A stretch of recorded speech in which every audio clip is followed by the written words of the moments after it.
आजचा हा व्हिडिओ खूप महत्त्वाचा आहे. व्हिडिओ लास्टपर्यंत बघा. मंत्रांनी पवित्र केलेले मांस भक्षण करावे. ब्राह्मणांची मांस खाण्याची इच्छा झाल्यास नियमाने एकदा मांस खाऊ शकतो. आजारी अवस्थेत मरणाच्या भीतीने मांस खाऊ शकतो. ब्राह्मणाद्वारे एखादे पशुला मारून त्याचा खाण्यास उपयोग केला त्या पशुस सद्गती प्राप्त होते. अर्थात ब्राह्मण स्वतः पशुस मारून खाऊ शकतो. म्हणून म्हणतो, ब्राह्मणाने जरी तिन्ही लोकांची हत्या केली तरी त्यास पाप लागत नाही. राजाने त्याच्या ब्राह्मणांच्या आज्ञेचे पालन करावे आणि त्याचे सेवक बनून राहावे. तिन्ही लोकांची हत्या करूनही व दुसऱ्यांचे भोजन खाऊनही ब्राह्मणास कोणतेही पाप लागत नाही. अर्थात ऋग्वेद बाळगणाऱ्याला हत्याच लागत नाही.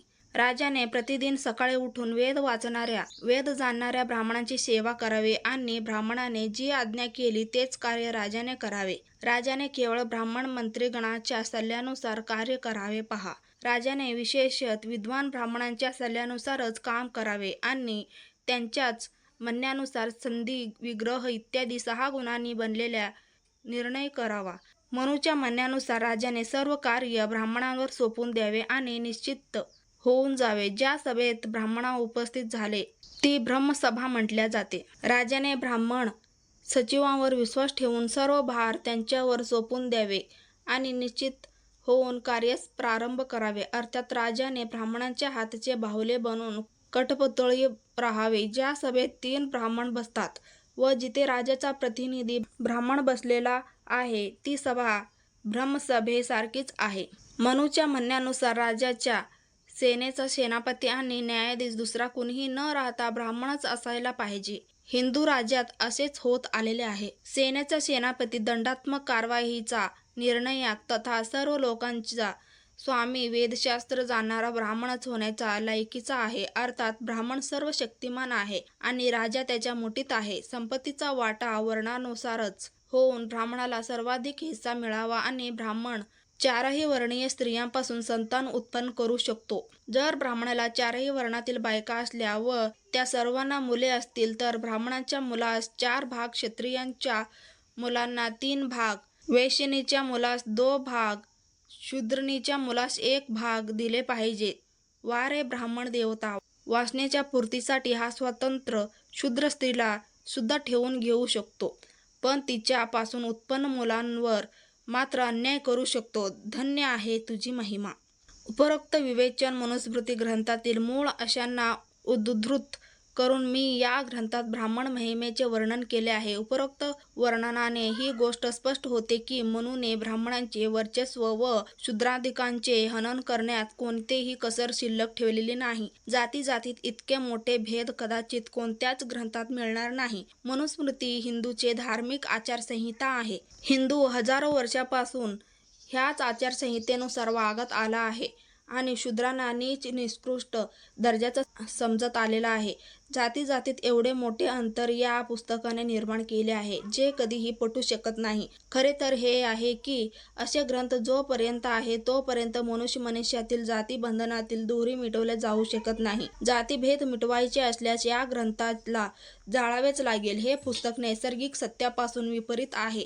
त्यामुळे जेव्हा आज मानवी डोक्यात वैचारिक प्रगल्भता वाढली व त्यातील चेतना जेव्हापासून प्रगत व जागृत झाली तेव्हापासून असे बेढंगी ग्रंथ जागोजागी जाळण्यात येऊ लागले. खरे तर हे आहे की आजच्या मनुष्य जातीने अशा ग्रंथांना जाळून फेकले नाही तर पुढे येणारी माणसाची पिढी या काळातील मानवांना खोटे, जहाल, नकारात्मक, पागल, बेवकूफ, पाखंडी, स्वार्थी आणि नीतिमत्तेची वैरी म्हणतील आणि हे असे समजणारे मनुष्य भारतीयच लोक असतील. ही आनंदाची बाब आहे की काही नैतिक मूल्यांवर विश्वास ठेवणारी मंडळी या सामाजिक आणि अधार्मिक पुस्तकाचे जागोजागी होळीसारखे दहन करीत आहे.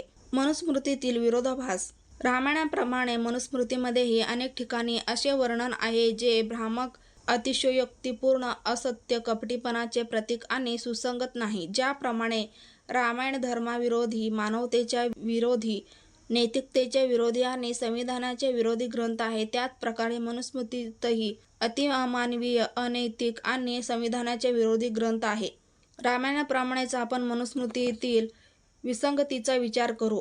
असे म्हणतात की मनु हे एक राजा होते. मनुस्मृती हे मनूच्या विचारांचे संग्रह आहे. हे पुस्तक हिंदू धर्माची आचारसंहिता नियम आहे. हिंदू धर्मातील सर्व अनैतिक कार्य ह्याच पुस्तकातील आदेशा संकेतानुसार होत असतात. आज जे कोणी हिंदू आहेत ते ह्या पुस्तकाला नतमस्तक होऊन आहेत. हिंदूचे जे पूजनीय श्रेष्ठ ग्रंथ आहे तेही हाच आदेश देतात की मनूची आज्ञा प्रत्येक हिंदूंनी मानावी.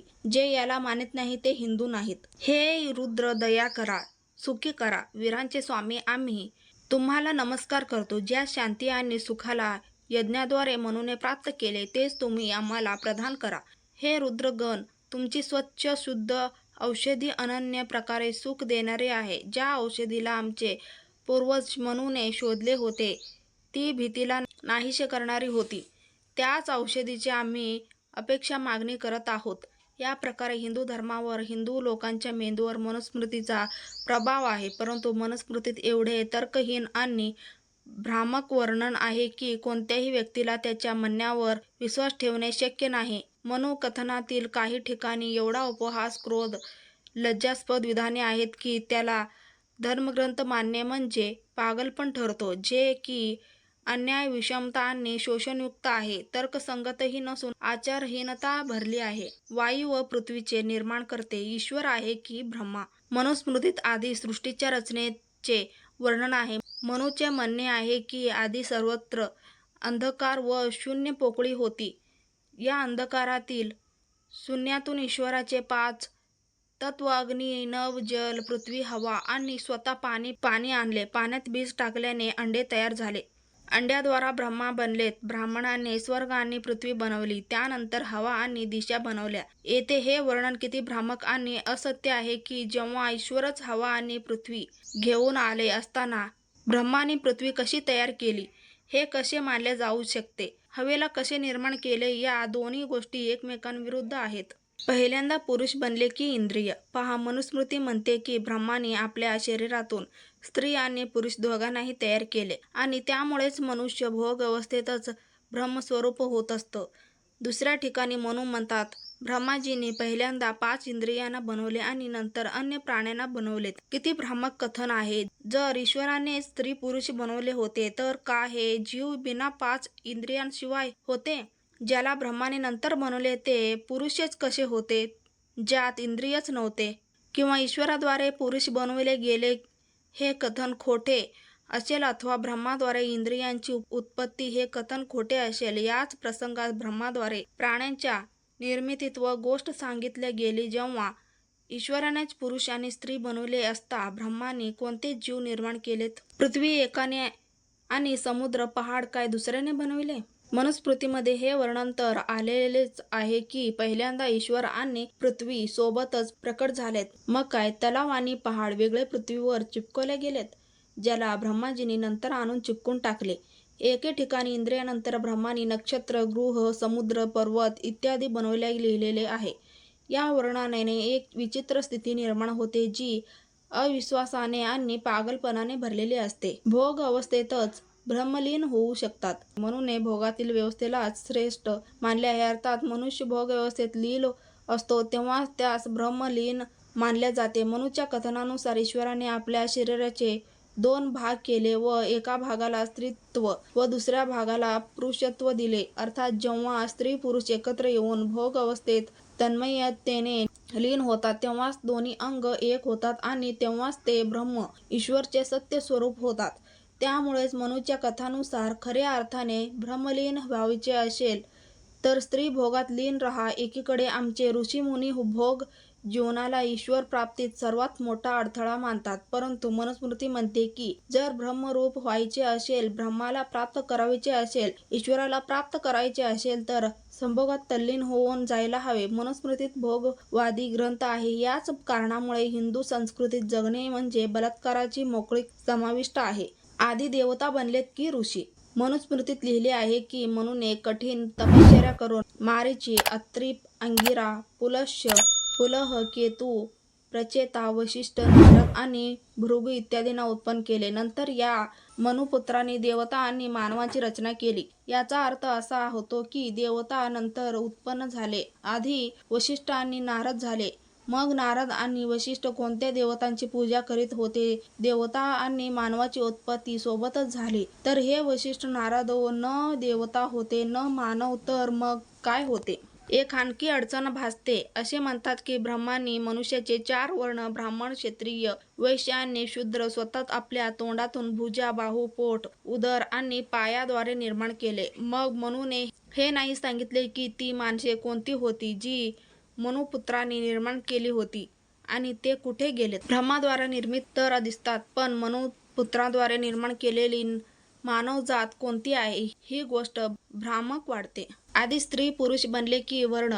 मनुस्मृतीत म्हटले गेले आहे की ब्रह्माने लोकवृद्धीकरिता आपल्या शरीरातून 4 वर्णांना निर्माण केले. डोक्यातून ब्राह्मण, बाहूद्वारे भुजा, क्षत्रिय, उदरातून वैश्य आणि पायातून शूद्र बनवले. दुसऱ्या ठिकाणी मनुस्मृतीतच लिहिले आहे की ईश्वराने आपल्या शरीराचे 2 भाग केलेत.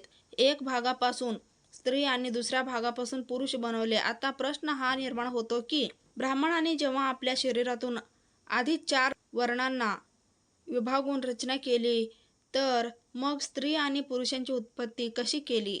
हे किती विपर्यासयुक्त बाब आहे की ब्रह्माने शरीराच्या विविध भागातून 4 वर्ण बनविले. कदाचित ही गोष्ट मान्य जरी केली, तर उत्पत्ती ज्याप्रमाणे सुरुवातीला झाली त्याचप्रमाणे पुढील पिढीचे जन्म प्रक्रिया याच प्रकारे व्हायला पाहिजे. परंतु ब्राह्मण आज ना डोके फाडून बाहेर निघू राहिला, ना क्षत्रिय भुजा चिरून, ना वैश्य पोटाला छिद्र करून, ना शूद्र पायातून निघत आहेत. सर्वांची जन्मप्रक्रिया एकसारखीच आहे.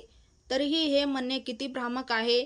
कपोलकल्पित नव्हे तर अतिशयोक्तीपूर्ण आहे की ब्राह्मण तोंडाद्वारे, क्षत्रिय भुजाद्वारे, वैश्य उदराद्वारे आणि शूद्राचे पायाद्वारे जन्म घेतात. 10 मुनी कोणत्या श्रेणीतील होते? मनुचे कथन आहे की ते ब्रह्माचे पुत्र आहे आणि मनुने आपल्या तपश्चर्याद्वारे 10 ऋषी मारीचे, अत्री, अंगिरा, पुलस्त्य, पुलह, केतू, प्रचेता, वशिष्ठ, नारद आणि भृगू इत्यादींना जन्म दिला. आणखी पुढे म्हटले आहे की या मनुपुत्रांनी देवता आणि मानवाची रचना केली. प्रश्न निर्माण होतो की ब्रह्माने कोणत्या मानव 4 वर्णात पैदा केले आणि 10 वर्णांनी मुनी कोणत्या मानवांना पैदा केले?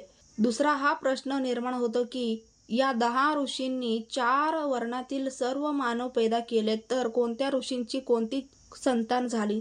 जो शूद्र मानव आहे तो कोणत्या ऋषीचे अपत्य होय? त्या ऋषीला आम्ही शूद्र समजून चालावे, ते सुद्धा शूद्र म्हणूनच पैदा झाले असतील. यापुढे हेही स्पष्ट होऊन जाते की या ऋषीगणात सुद्धा शूद्र ऋषी पैदा झाला असावा. आता एक प्रश्न असाही निर्माण होतो की मनुच्या कथनानुसार ब्रह्माने आधी आपल्या शरीराद्वारे 4 वर्णीयांना बनवले आणि तपश्चर्याने 10 ऋषींना जन्म दिला. हे समजले जात नाही की हे 10 ऋषी कोणत्या वर्णाचे होते? बापांनी मुलांसोबत असा अन्याय का केला? मनुस्मृतीतील कथनानुसार ब्रह्माने 4 वर्ण निर्माण केले आणि आपल्या शरीराचे तुकडे तुकडे करून केलेत. जो बाप आपल्या शरीरातून आपल्या मुलांना पैदा करतो, तर त्याला आपल्या अपत्याप्रती किती स्नेह प्रेम असावेच पाहिजे. परंतु येथे ब्रह्मा किती निर्दयी, अन्यायी, पक्षपाती पिता आहे की जेव्हा त्यांनी सर्व मुलांच्या कामाची आखणी केली, ती एका मुलाला किती उच्च स्थळी बसवून महान बनवून टाकले आणि दुसऱ्या मुलाला शूद्र बनवून अतिशय नीच आणि घाणेरडे काम करण्याच्या हक्कदार बनवून टाकले. काय असाही कोणी पिता असेल जो आपल्याच मुलांसोबत एवढे कठोर आणि जघन्य पापयुक्त कार्य करेल? समाजात आज जी न्यायाची निकृष्ट व्यवस्था आहे, त्याच्या निर्माणकर्ता ब्रह्मा हिंदूचा बापच आहे, जो एका मुलास दास आणि दुसऱ्यास राजा बनवितो. जर निष्पक्ष दृष्टीने विचार केला गेला तर हे स्पष्ट होते की असा कोणीच खालच्या पातळीचा बाप असू शकत नाही, जसे की हिंदूचा बाप ब्रह्मा आहे. वर्ण उत्पत्तीचे भ्रामक विवेचन. आज आम्ही मनुष्याला जन्म घेताच पाहतो. ज्या क्रियेद्वारे मनुष्य पैदा होतो ते सर्व लोक जाणतात. पशु, पक्षी, किडे, मकोडे इत्यादींचा जनन प्रक्रिया वेगवेगळी असू शकते, परंतु मनुष्याची जनन क्रिया एकसारखीच आहे. सर्व जाणतात ज्याप्रमाणे ब्राह्मण पैदा होतो, त्याच प्रकारे समाजातील अन्य वर्णीय व जातीचे लोकही पैदा होतात. ज्या मार्गाने ब्राह्मण येतो त्याच मार्गाने शूद्रही. मग ही गोष्ट लक्षात येत नाही की ब्राह्मण का उच्च आहे?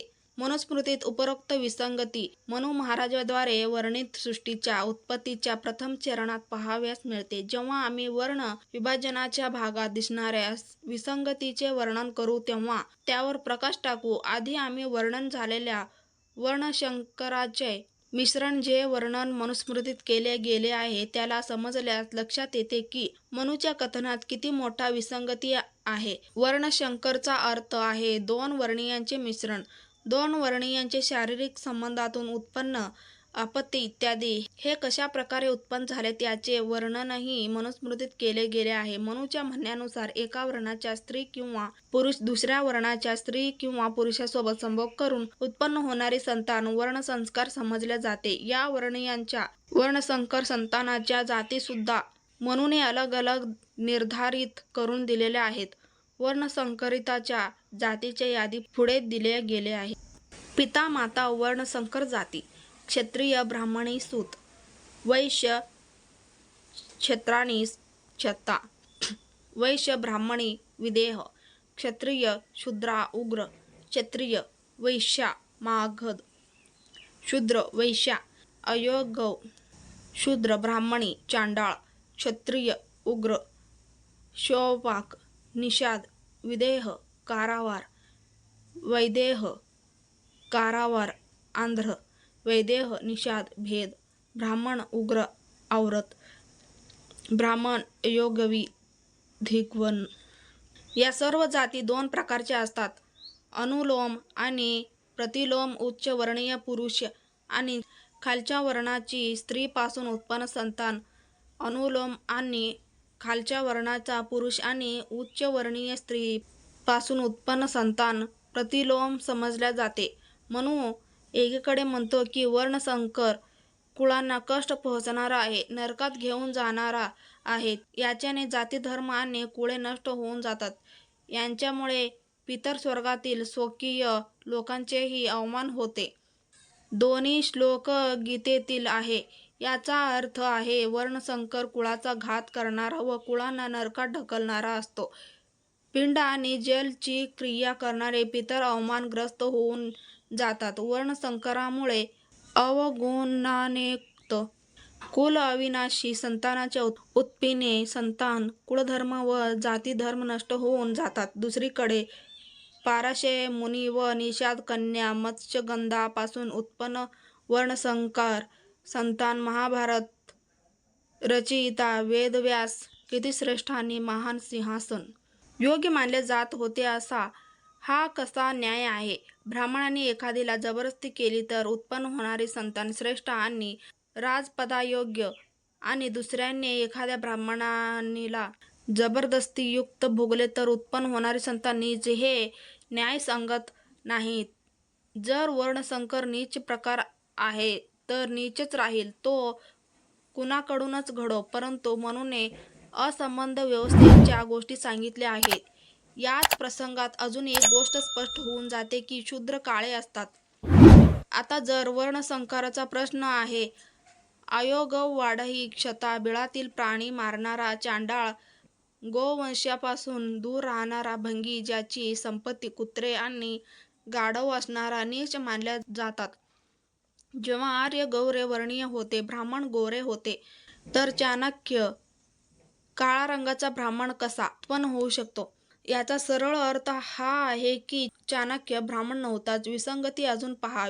वैदेह ज्यात ही वैश्य आणि ब्राह्मणांच्या वर्णसंकराची संतान आहे, ते कसे नीच आहेत. राजा जनकासारखे राजपुरुष होऊन गेलेत आणि दोघली नीच संतान जगतमाता पवित्र उच्च सीता कशी होऊ शकते? पापी धनाने ब्राह्मणाला पाप लागत नाही. मनुस्मृतीत लिहिले आहे की जो पापी आहे त्याला धन ठेवण्याचा अधिकार नाही, कारण हे धन पापाने कमवले आहे आणि जो या धनाचा उपभोग घेईल तो पापाचा वाटेकरी होईल. जरी राजानेही त्यास घेतले तरी तोही पापाचा वाटेकरी होईल. परंतु मनूचे म्हणणे आहे की असे धन ब्राह्मणाला दान स्वरूपात देऊन टाका. कशी विचित्र गोष्ट आहे. जर पापाच्या कमाईचे पाप सर्वांना लागतो तर पाप ब्राह्मणालाही लागेल. परंतु मनूच्या कथनातील विसंगती पहा की मिळालेले धन सार्वजनिक हिताच्या कामातही खर्ची घालू नये, कारण सर्वच पापाचे भागीदार बनतील. वा रे मनू, सर्व जनता राजा च्या मनात पाप जरी नसला तरी तो ब्राह्मण बनू शकत नाही. हे कुठली न्यायसंगत रचना आहे? मनूद्वारा निर्मित दंडाचे नियम असंगत असून समानता विरोधी आहे. मनूने लिहिले आहे, ब्राह्मण, क्षत्रिय, वैश्य, शूद्र या 4 वर्णापासून क्रमशः 2, 3, 4 आणि 5 पण व्यवहारातील जुने नाणे प्रति शेकडा मासिक व्याज दर आहे. ब्राह्मणांकडून व्याज सगळ्यात कमी आणि शूद्रांकडून सगळ्यात जास्त घेतल्या गेले पाहिजे. मनूच्या विधानात जाती वंशाच्या आधारावर असमानतेची किती मोठी विसंगती आहे. पूर्ण मनुस्मृती वाचल्यानंतर कळते की मनूच्या आदेशानुसार धनाला उच्च वर्णीयांच्या स्वाधीन एकत्रित करून दिल्या पाहिजेत.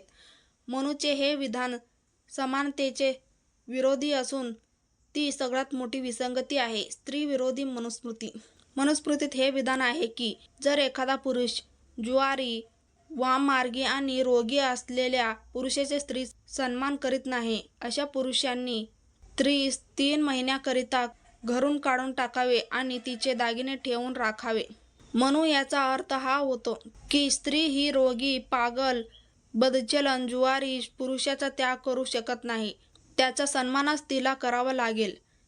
हा मनूचा न्याय तेव्हा उचित ठरला असता जर त्याने असेही लिहिले असते, जर स्त्री परपुरुषगामी असेल, रोगी आणि दुश्चरित्रही असेल, तरी पुरुषानेही तिचा आदर केला पाहिजे. जर तो सन्मान करीत नसला तर स्त्रीने दुसऱ्या पुरुषासोबत 3 महिन्याकरिता निघून जावे. परंतु मनुस्मृती ही मोठी विसंगती आहे की सारख्याच कार्याकरिता स्त्रीला अधिक दोष आणि पुरुषाला कुठलाच दोष नाही. हे गंभीर, अनीतियुक्त आणि समानतेविरुद्ध गोष्ट बाब आहे. मनुस्मृतीत दंडात्मक व्यवस्था व वर्णीय भेद नीती. दंडात्मक कारवाईत मनुस्मृती अति असमतायुक्त आणि अन्यायपूर्वक आहे. मनूच्या अनुसार ब्राह्मणास कटू वचन बोलणाऱ्या क्षत्रियास 100 पण, वैश्याने 200 पणापर्यंत दंड आकारला पाहिजे आणि याच गुन्ह्याकरिता शूद्रांचा वध करून टाकावा. आणि हाच अपराध जर ब्राह्मण, क्षत्रिय, वैश्य आणि शूद्रांसोबत करीत असला तर त्याला क्रमशः 50, 25, 12 पण दंड भरावा लागेल. किती विपर्यास आणि कशी विसंगती आहे की एकच अपराध करिता एकास मृत्यूदंड व एकास फक्त 12 पण दंड. व्हिडिओ आवडला तर लाईक आणि शेअर नक्की करा. चॅनेलवर नवीन असाल तर चॅनेलला सबस्क्राईब करून ठेवा. चला तर मग भेटूयात नेक्स्ट व्हिडिओमध्ये. Bye, take care.